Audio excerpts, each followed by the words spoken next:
Hello there. Thanks so much for joining me today. I'm Colleen Klimczak. I'm an organizational and productivity coach and a certified professional organizer.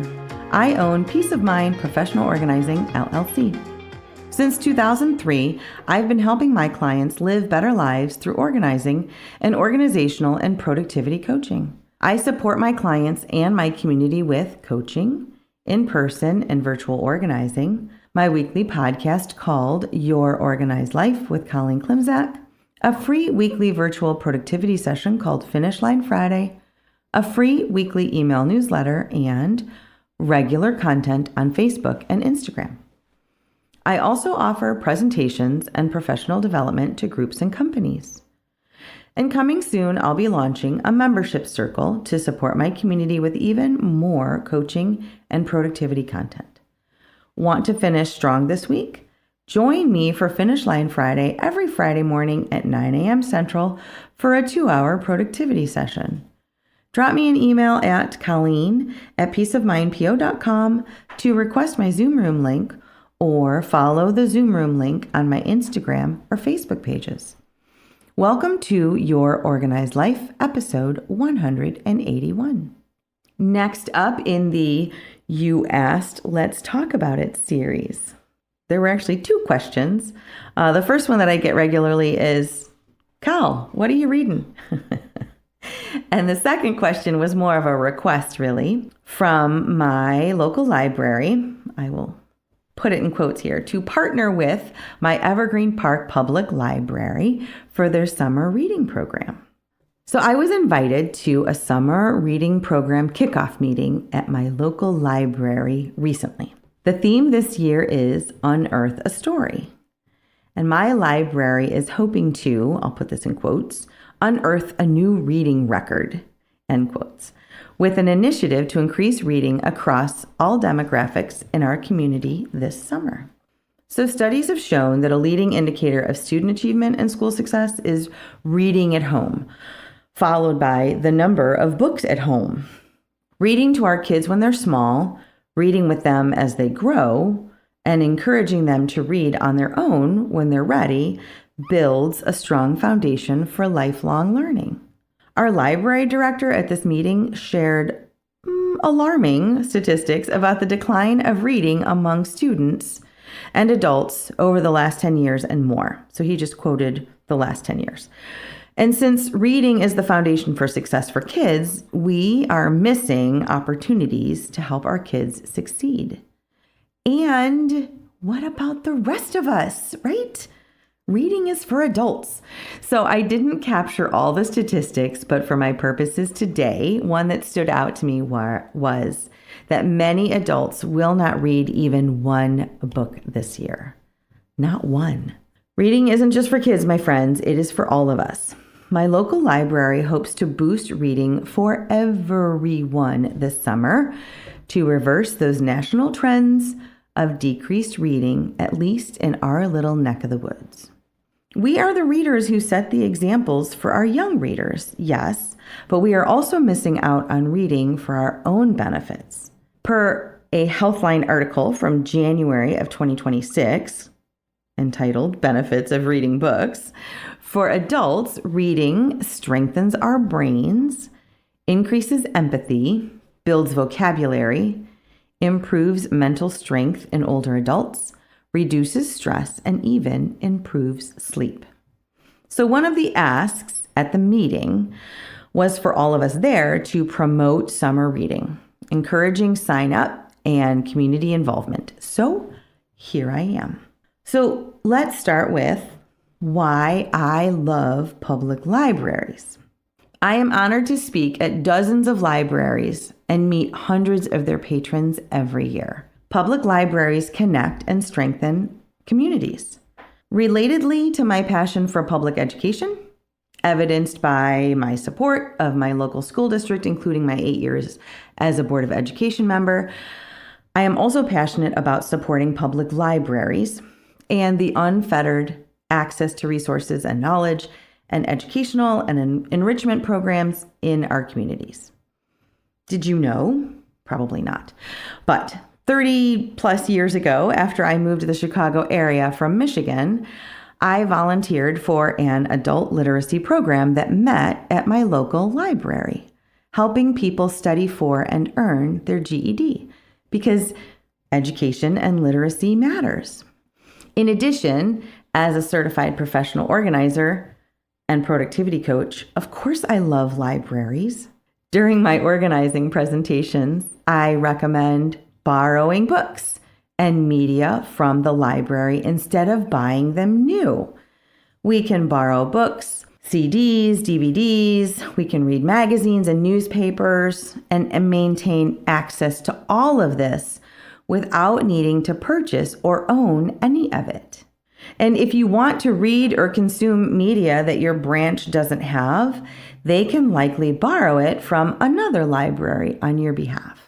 Public libraries are now also the keeper of things. So my local library offers anything from a seed library for gardeners and Wi-Fi hotspots to pickleball sets and museum and zoo memberships to borrow for a visit or two over the summer. Our local library has been the recipient of many Klimczak books and media when we have outgrown them. When my boys were little, we would review our books and CDs and, if you can believe it, our audio and VHS tapes. And whatever my boys felt they had outgrown, we would pass on to the library. My youngest, when he was young, explained, "It's okay if we donate it, a book or movie, to the library, Mom. We can always visit it again if we miss it." Isn't that the truth? Yeah, well said, little man. And after the recent meeting, I have it on good authority that my local library is seeking used fiction and all other books, but definitely used fiction, to be sold in the biannual used book sale that benefits our library foundation. So if you are organizing your home this summer, your local library can likely receive books, CDs, and DVDs as well.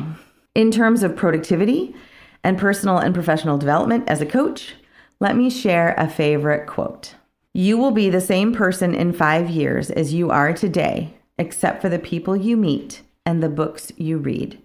And that is a quote from Charles Jones, author and motivational speaker. At our public libraries, we can consume programming on a range of topics and increase literacy and lifelong learning. Let's talk about summer reading then.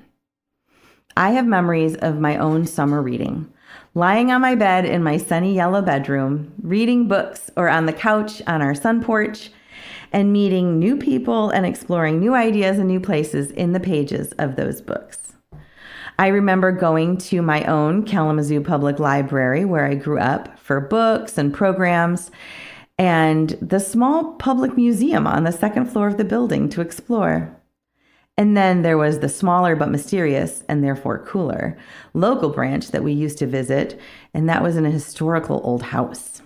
So if you are wondering what to read this summer, consider our program encourages all reading, including books, poetry, magazines, newspapers, ebooks, and even audiobooks. Reading for ourselves and reading to others both count.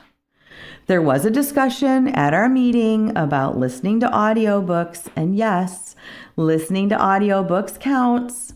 I understand the conundrum that one of the meeting participants brought up because it feels more passive, but I shared in the conversation that day that I'm currently listening to Jane Eyre as an audiobook on Spotify, and I am transported.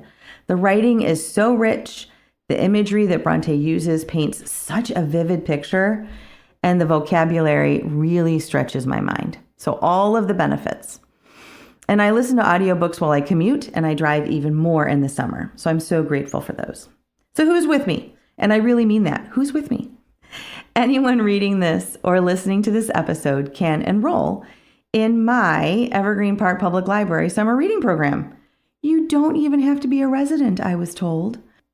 You can't win the grand prizes, though. Sorry. Those are strictly for Evergreen Park Public Library or Evergreen Park residents. But if you are not going to sign up for mine, I strongly encourage you to seek your own summer reading program at your own local library. Our goals are to increase the total number of reading minutes from participants this summer and also to increase registrations. With accountability and tracking, there are prizes that I just mentioned. There is healthy competition if that motivates you.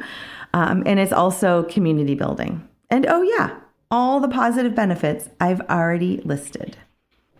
At the meeting, they shared a paper tracking sheet. There were 5 rows of 6 circles representing 20 minutes each, which seems pretty doable, I think. And I said, do you know what that looks like to me? A nice, relaxing weekend.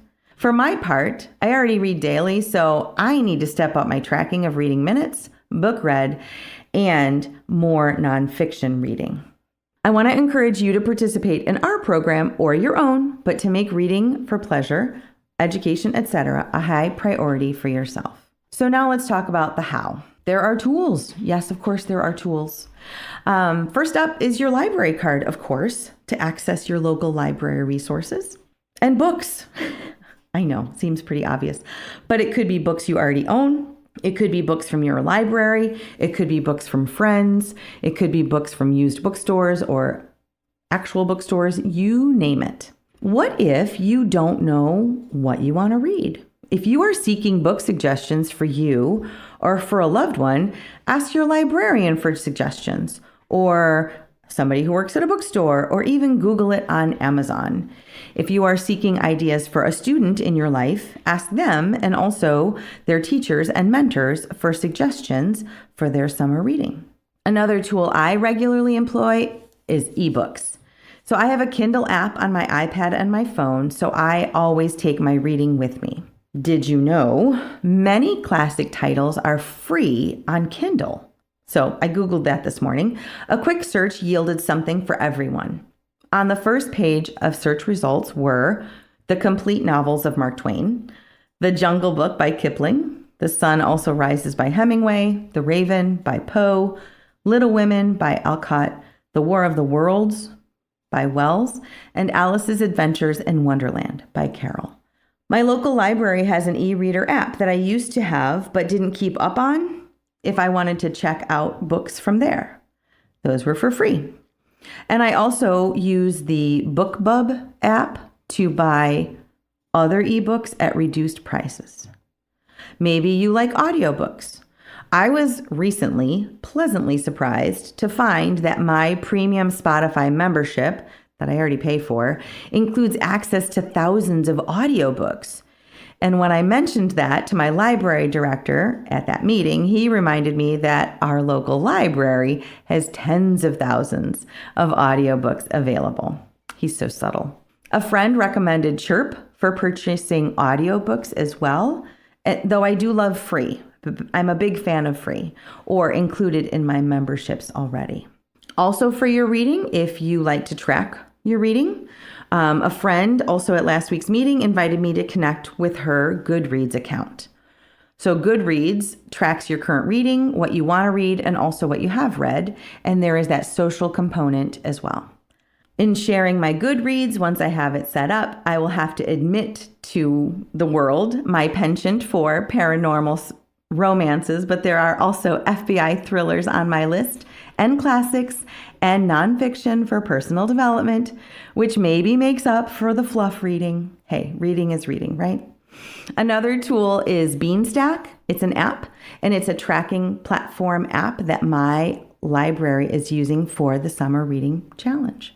So my own to-do list as I partake myself in our summer reading program is to first of all sign up. So I need to sign up for my library summer reading program. While writing this article, I took the 2 minutes, seriously, less than, that it took to create a Goodreads account. Next, I need to populate that account with the reading list I already have and books I've already read this year. So one of the first questions they asked is how many books that I want to read this year. And so I need to get credit for the ones I've already read. And then after that, I need to find my friends who also have accounts and connect with them. So a shout out to Kelly, who was at the meeting, who got me started on that. On my Goodreads account, I can also include my wish list for nonfiction reading to support my personal goal of adding 20 minutes a day of nonfiction this summer. I need to download both of those apps to my phone. And I need to add track reading to my daily to-do list until it becomes a habit. The last thing on my to-do list is to talk up summer reading and share updates this summer. And then read, obviously, of course. So to sum up, my hope for you, my suggestion for all of us, is to get involved with summer reading, hopefully at our own public libraries. And if you don't like yours, you can always join mine. Support around getting things done, including reading for pleasure and education and edification, is what productivity coaching is all about. If it's time to invest in yourself and explore coaching for organizing and productivity, I would love to hear from you. Drop me a line via email at colleen@peaceofmindpo.com or message me through my social media platforms like Facebook, Instagram, or LinkedIn. Thank you so much, and I will talk to you next week.